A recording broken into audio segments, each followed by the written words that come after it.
This is the Whole Care Network.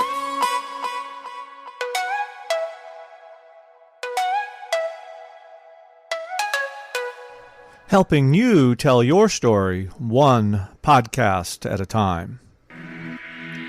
Content presented in the following podcast is for information purposes only. Views and opinions expressed in this podcast are solely those of the host and guest and may not represent the views and opinions of the Whole Care Network.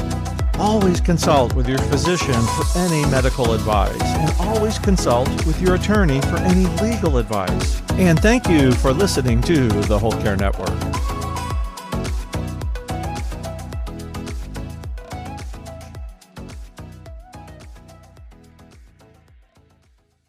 In this episode, we're talking about memory loss and memory loss in the beginning. In the beginning, it's really when you're starting to help your care receiver, but you're also helping them maintain their independence. Sometimes you're helping really behind the scenes. We've got 4 main tips. The first one is to figure out what your care receiver is struggling to remember.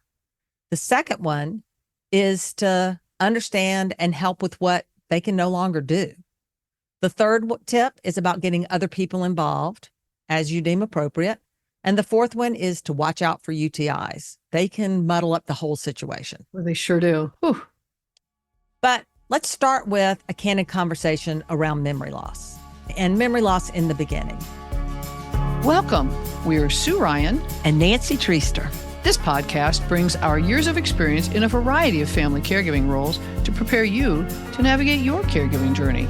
We're sharing our personal experiences, not medical advice. And because it's our passion to support you on your journey, we believe no topic is off limits. We're bringing you practical tips and candid conversations about the good, the bad, and yes, the ugly in family caregiving. Let's get started. When Sue and I think about the seasons of dementia, we think of it in 3 main areas. First, in the beginning, mostly you're helping in the beginning. Second, the messy middle. This is really where you're starting to assert control. And third, later on, you're really driving at this point.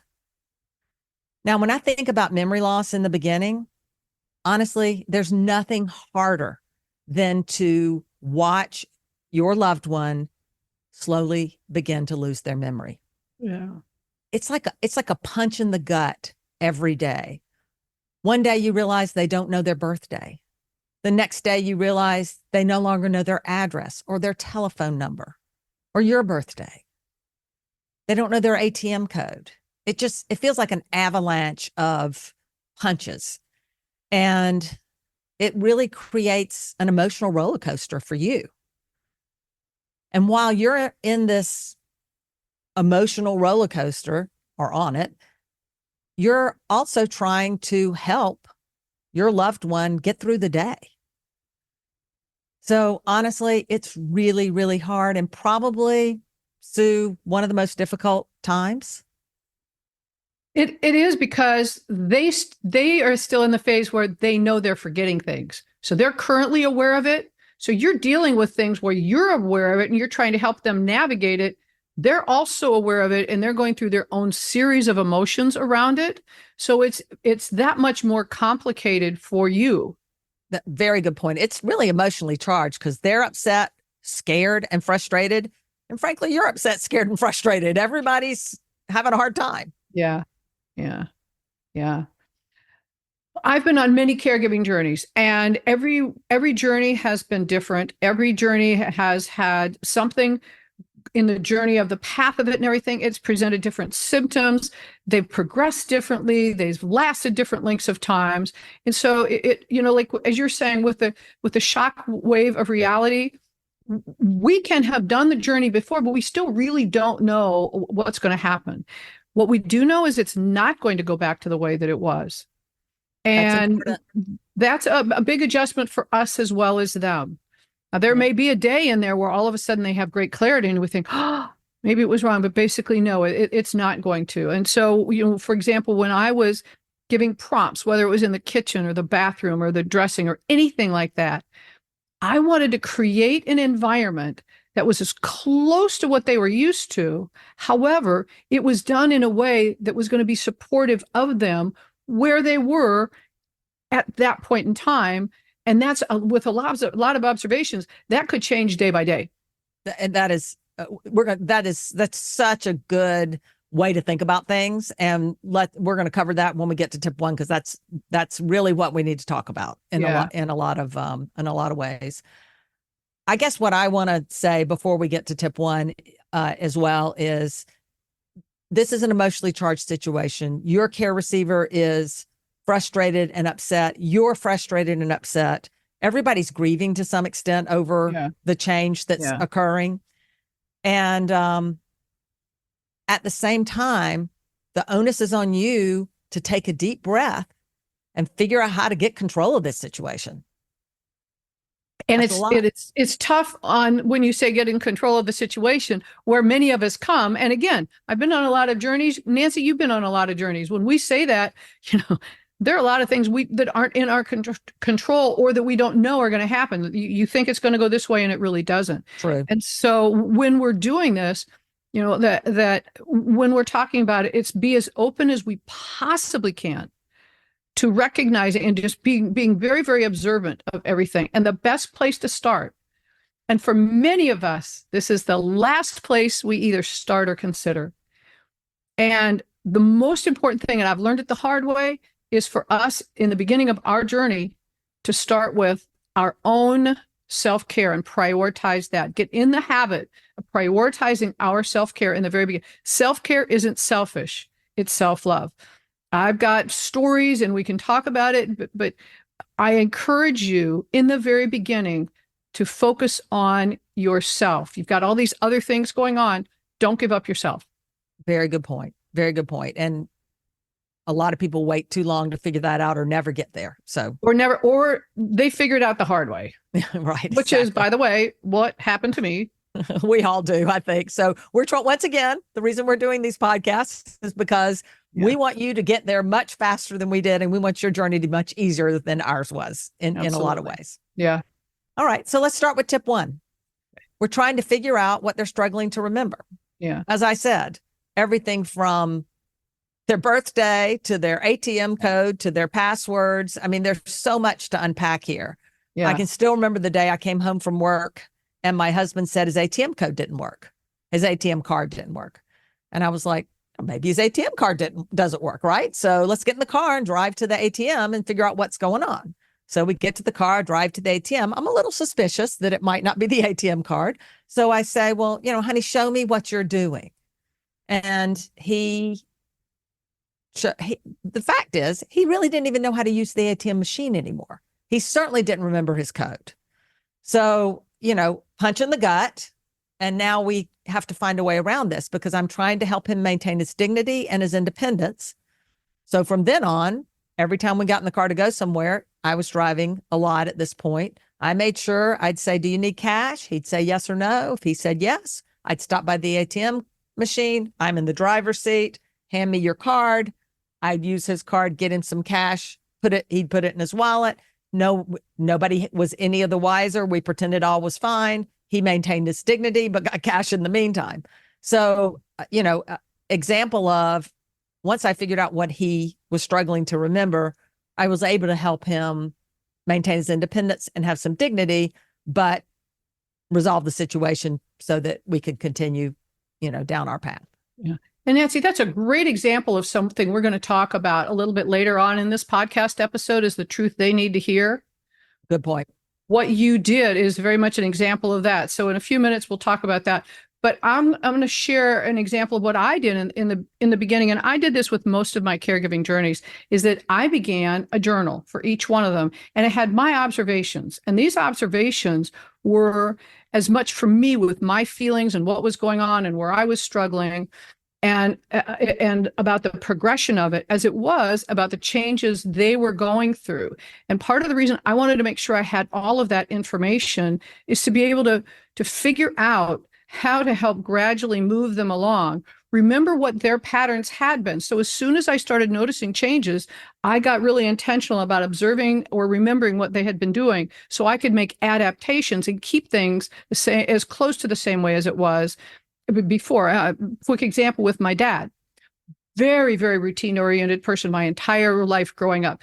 Eat at the same time, have the same food in the same location, all of that.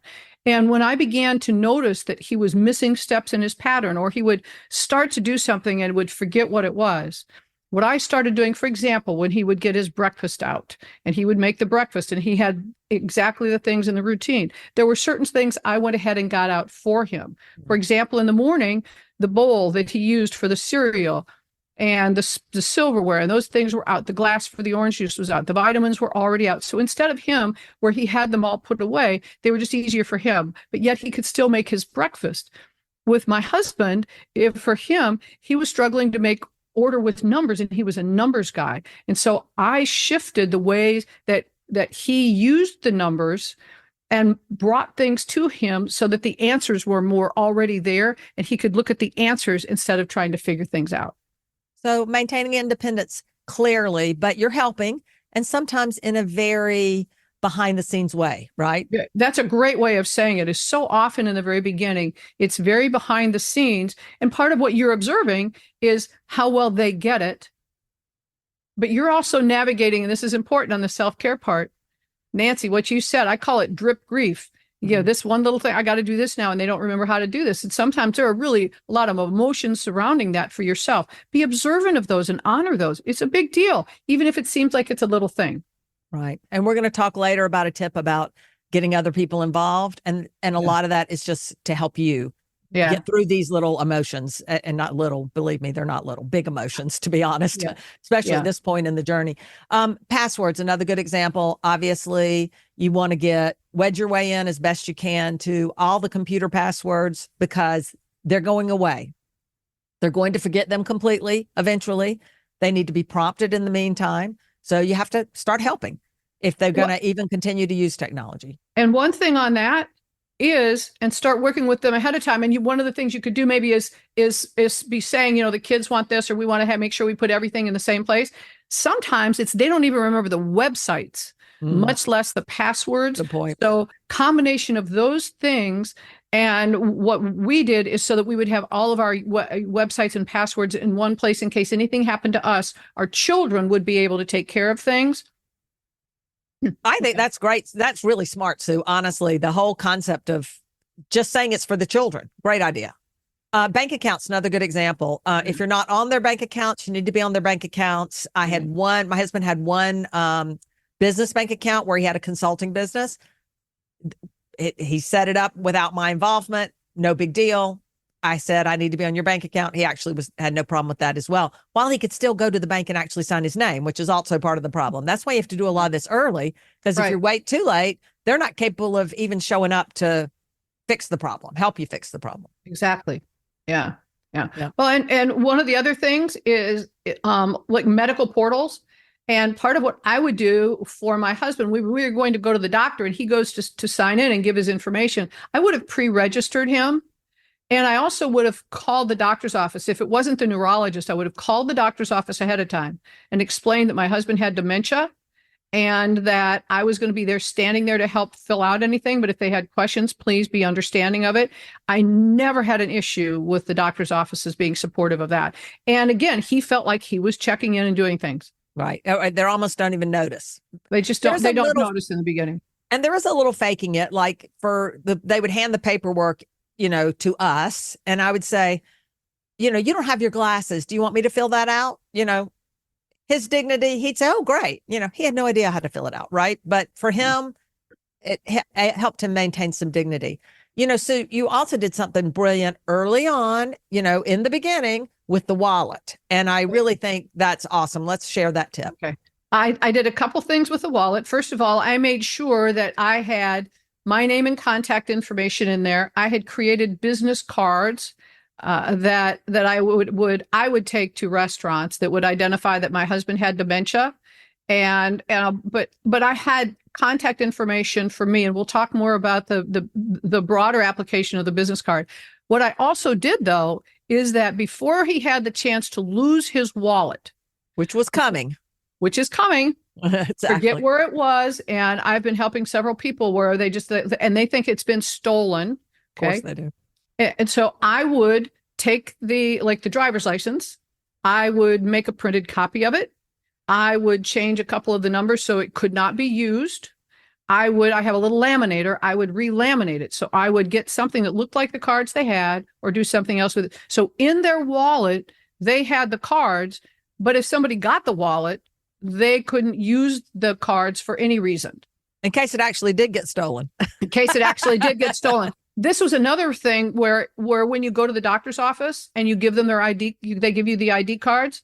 I had a set of the ID cards that worked, and I had already let them know that he was going to give them his ID cards, and they weren't valid.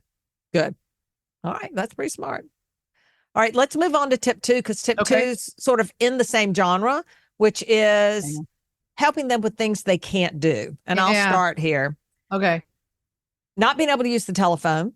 That becomes a very frustrating thing when they get to that point. Especially if they live alone, you're really in a world of hurt. Not being able to use the remote, or halfway being able to use the remote. Example here. You've got the other half of the halfway. Exactly. Example here is all these, I get a text from my cable company every time we purchase something. And so I was getting all these texts all day long with, thank you for buying this episode of whatever.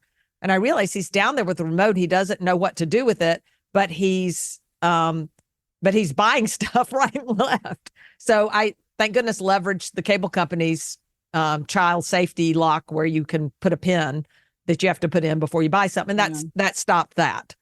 But there is a lot of confusion with the remote, confusion with the telephone, confusing the remote for the telephone and the telephone for the remote. Oh, yeah.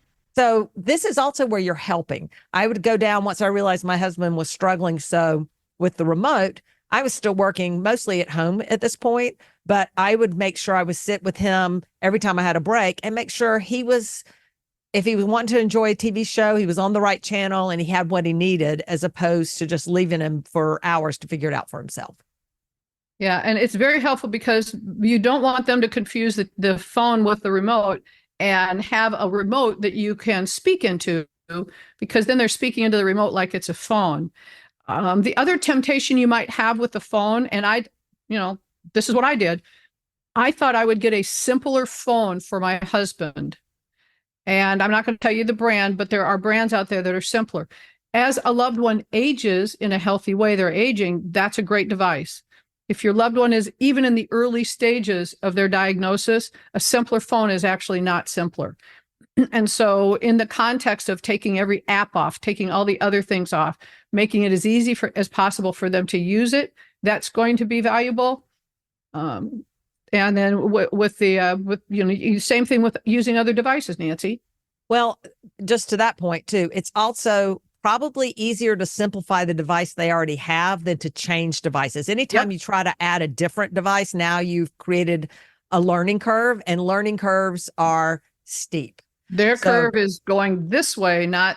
Yeah. Best to take the existing device if they have a smartphone and delete apps and just get it down to where they've got 3 apps or something, than to start all over with a new device. Yeah. So, anyway, exactly.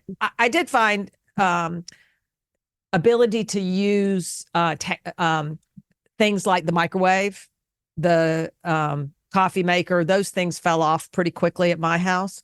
So I could no longer leave meals that needed to be microwaved. Just duly noted, couldn't use the microwave.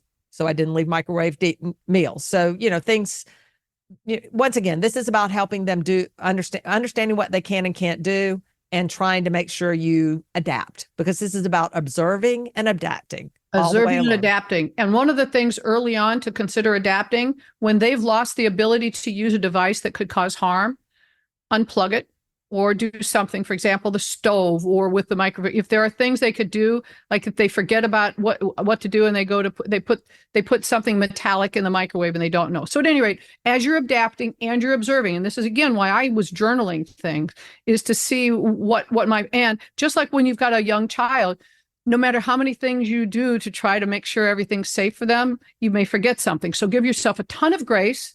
Just continue to be observant. I'm smiling only because I'm remembering the time that I was preheating the oven and I smelled something and I thought, what is that smell? And I opened the oven and there were his tennis shoes in there. That scent lasted for a while. I was like, oh my goodness, I'm cooking his tennis shoes. Anyway, we'll move on. So let's go to tip 3, which is about getting other people involved. And I said as appropriate because this really depends on somewhat respecting your care receiver's wishes, but at the same time, understanding that you respect them to a point. Yeah. So I'll start at my house where it wasn't near as simple as it was at Sue's. At my house, my husband didn't want to tell anyone. He did tell a few friends that something was wrong with his brain, but he couldn't really tell them what was wrong. And they would, of course, call me. So, and then I told, without really much input from him, our very best friends, regardless, sorry, because I needed someone to talk to. It was probably a year before we told his parents. And that was, I think I made the executive decision, it's time to tell his parents. And so I'm telling them.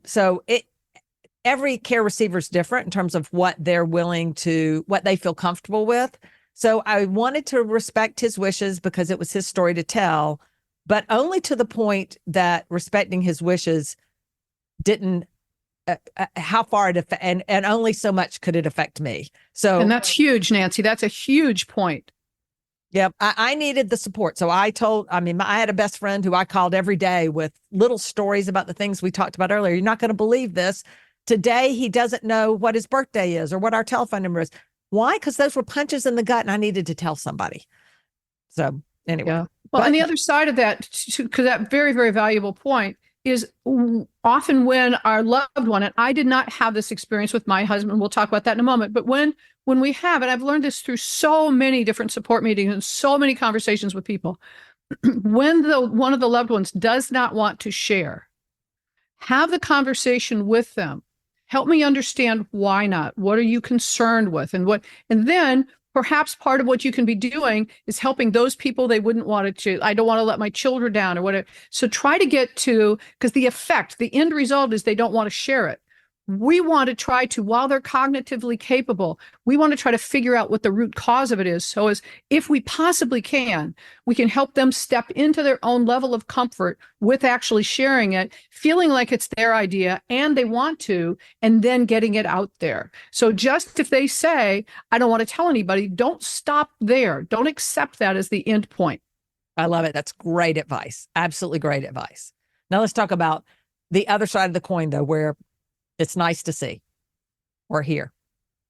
The journey that I had with my husband and my dad, both the exact same thing.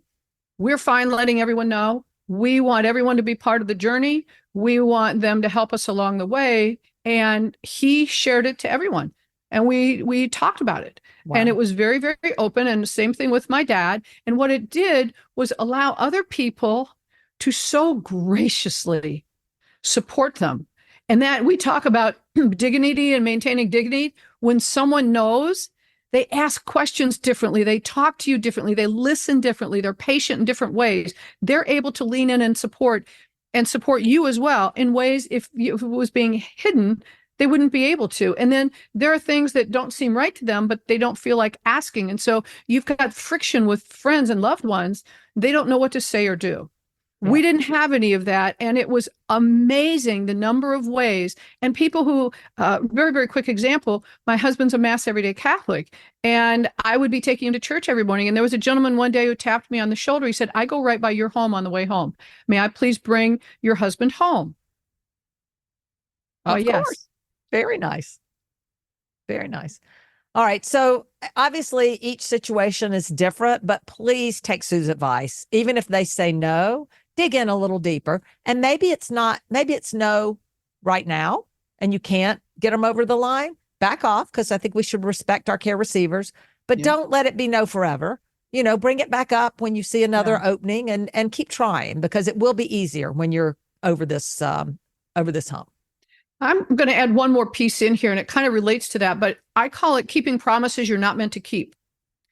when we're young and in love and we say, oh, till death do us part, we're going to care for each other. And perhaps we've gone to a care facility and seen someone in there and decided we didn't want that to be our experience. And we look at each other and pinky promise, I'm going to take care of you at home. We're going to stay with each other. When we're young and in love and have no idea what it would be like to have somebody fighting you in the middle of the night and you need to change their diaper and they've wet their bed, they don't know. One of the things that is so stressful for everyone is keeping promises they're not meant to keep. There are times when the right thing to do is to evaluate what the right choice is in this moment, in this season, rather than what we wish the truth could have remained being. So, and slightly to that point, the reason a year into the diagnosis, I told his parents knew is because one day I made the executive decision. It's time for his parents to know. And, I'm done with the fact that we're not telling them. So anyway, long story short, this is one that obviously you have to navigate, but when you do navigate it, don't give up, keep going, keep trying, just, sit back. If it doesn't work one day, give it another try at a more appropriate time. Because it's for you and everyone else. It's for you, your loved one, their families, friends. It's for everyone. Yeah. So now let's go to the fourth point, because the fourth point is UTIs, and they can muddle the whole situation. So jump in on that one. Okay. UTIs, urinary tract infections, manifest themselves in many, many, many ways. They are often caused because our loved one forgets to drink. They are uncomfortable going to the bathroom, so they don't drink because they're uncomfortable toileting, or they're just not in the day of what's going on. They're not aware that it's just not in their awareness. UTIs can come as like they're having a stroke. It can be as though they're having a challenge with their memory. There can be physical issues. They can be having delusions. There are all different kinds of ways that it manifests itself. When early in the beginning, it's a big part on us to maintain making sure they're getting enough liquid in their day to prevent, especially if they're not someone who normally had UTIs. I, for example, early in the beginning with my dad was huge on this because he didn't like using a public restroom. He didn't like having anybody know he was going to the restroom, and he was uncomfortable with the transition in using the restroom. We would put out beverages for him, glasses for beverages, or put out the water in containers. So every day we knew exactly how much water he had. We monitored that and we took care of that to make sure that happened. Nancy, what are some of the things you did? Well, a couple of things too. Dehydration, this really with my father, he had Parkinson's for 25 years.